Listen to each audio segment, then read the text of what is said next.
Friends, welcome to विज्ञान class में आप सभी का स्वागत है। आज हम लोग देखते हैं भारत में संसाधन और नियोजन। भारत में संसाधन नियोजन, जैसे हम लोग नियोजन को बोल सकते हैं प्लानिंग या प्लान बोल सकते हैं।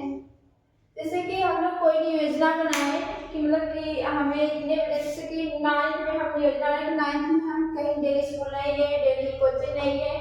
मान लीजिए हम योजना बना रहे हैं कि अब से हम डेली स्कूल जाएंगे या इतने बजे से मतलब स्कूल जाएंगे, इतने बजे से कोचिंग पढ़ेंगे, 10 मतलब कि मान लीजिए 8 बजे से स्कूल जाएंगे, फिर 3 बजे आ जाएंगे, 3 बजे से 4 बजे आ जाएंगे कोचिंग। मान लीजिए कोचिंग पढ़ने आ रहे हैं, तो ये हम क्या योजना बना रहे हैं कि 9th में अच्छे से नहीं पढ़ पाए, 10th में पढ़ने के लिए योजना बना रहे हैं कि टाइम फिक्स कर अपना योजना बना रहे हैं, प्लानिंग बना रहे हैं कि हम इतने समय से पढ़ने जाएंगे। उसी को क्या बोलते हैं, नियोजना।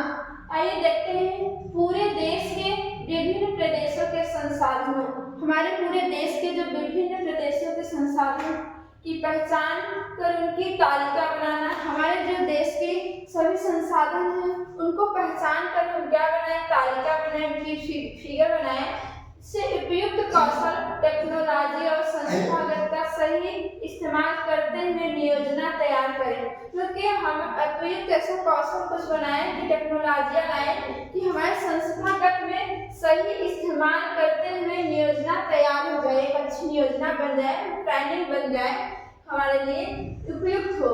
संसाधन नियोजन और विकास नियोजन के बीच सही तालमेल बैठाना।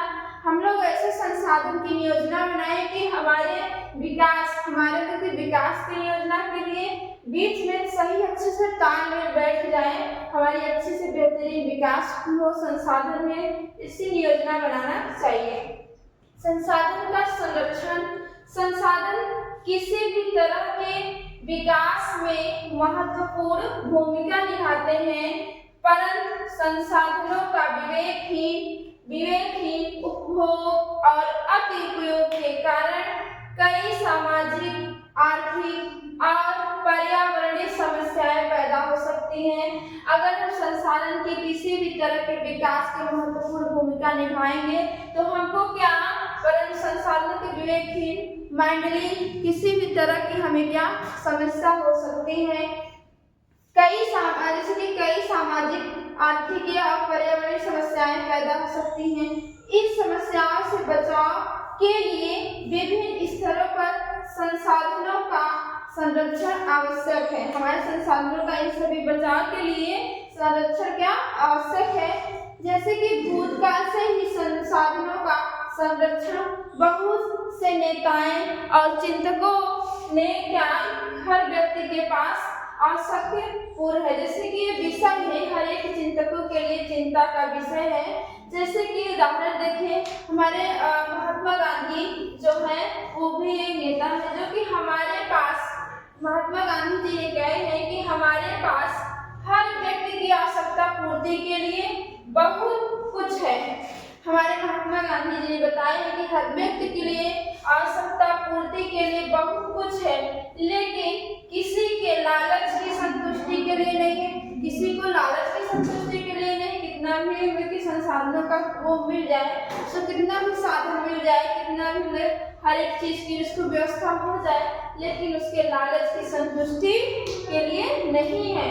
अर्थात हमारे पास पेट भरने के लिए बहुत है, हमारे पास पेट भरने के लिए बहुत कुछ है, हम बहुत कुछ की व्यवस्था कर सकते हैं, लेकिन पेटी भरने के लिए नहीं है। ये हमारे कौन बोले हैं, महात्मा गांधी जी हमें ये बताए हैं। आइए हम लोग देखते हैं भू संसाधन किसे कहते हैं। भू संसाधन उसे कहते हैं जैसे कि हम भूमि पर ही रहते हैं, भूमि पर अनेक क्रियाकलापों करते हैं। भूमि एक महत्वपूर्ण प्राकृतिक संसाधन है जिसे हम भू संसाधन कहते हैं। जैसे कि प्राकृतिक वनस्पतियां, वन जीव, मानव जीवन, आर्थिक क्रियाएं, परिवहन तथा संचार व्यवस्थाएं भूमि पर ही आधारित है। जिससे भूमि एक सीमित संसाधन है, इसीलिए उपलब्ध भूमि का विभिन्न उद्देश्यों के लिए उपयोग सावधानी और योजनाबद्ध तरीके से होना चाहिए। जैसे भूमि पर जैसे प्राकृतिक वनस्पतियां हैं, जैसे पेड़ पौधे, वन्य जीवन, जैसे कि पेड़ पौधों का वन्य जीवन, मानव का जीवन यहीं पे है। आर्थिक क्रिया जो कुछ भी है सब हमारे क्या है, भू संसाधन पर ही निर्भर है। भारत में भूमि पर विभिन्न प्रकार की भू आकृतियां पाई जाती हैं, जैसे पर्वतीय, पठार, मैदान और द्वीप पाए जाते हैं।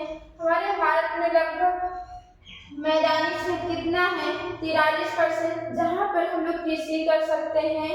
जो कृषि करते हैं, धान या गेहूं पैदा करते हैं, हम यहाँ मैदानी क्षेत्र में ही करते हैं। और पठारी क्षेत्र कितना दिया गया है, 27%, जो कि हम यहाँ पे क्या कर सकते हैं, किसी भी खनिजों का या वनों का हम यहाँ पे खनिज या वन का निर्माण कर सकते हैं। और पर्वतीय क्षेत्र 30% है, यहाँ पर नदियों और ये पठारों का नदी और नालों का क्या होता है, यहाँ पे बहुत दूरों तक पर्वतीय क्षेत्रों में क्या फैला हुआ होता है। ये पर्वतीय क्षेत्र हमारी ये नदियों और पहाड़ों से संबंधित है। जो हम लोग देखते हैं, पहला क्वेश्चन हमारा क्या है, पृथ्वी सम्मेलन किस देश में आयोजित किया गया था। हमने आपको बताया था पृथ्वी सम्मेलन कब आया था, 1992 में आया था। ये पृथ्वी सम्मेलन कहाँ से इसका आयोजन किया गया था, ब्राजील से बताए थे। अंतरराष्ट्रीय राष्ट्रध्वज से इसका ब्राजील का आयोजन किया गया था। पहला हमारे ऑप्शन इसका डी सही होगा। 1992 के पृथ्वी सम्मेलन में लगभग कितने देशों के राष्ट्रध्वज शामिल हुए थे, तो इसमें आप बताइए कौन सा सही है। 1992 के पृथ्वी सम्मेलन में राष्ट्रध्वज कितने शामिल हुए थे, 170 राष्ट्रध्वज शामिल हुए थे। 1992 में पृथ्वी सम्मेलन किस शहर में हुआ था, पृथ्वी सम्मेलन किस शहर में हुआ था, 1992 में रियो डी जेनेरो में कहाँ हुआ था, ब्राजील शहर में। 1992 रियो डी जेनेरो शहर में हुआ था, जो कि ब्राजील में है। चौथा क्वेश्चन हमारा है, संसाधन नियोजन के कितने स्तर होते हैं। अभी हम पढ़ाए संसाधन नियोजन के 3 स्तर होते हैं। 3 संसाधन नियोजन के कितने स्तर होते हैं, 3 स्तर होते हैं।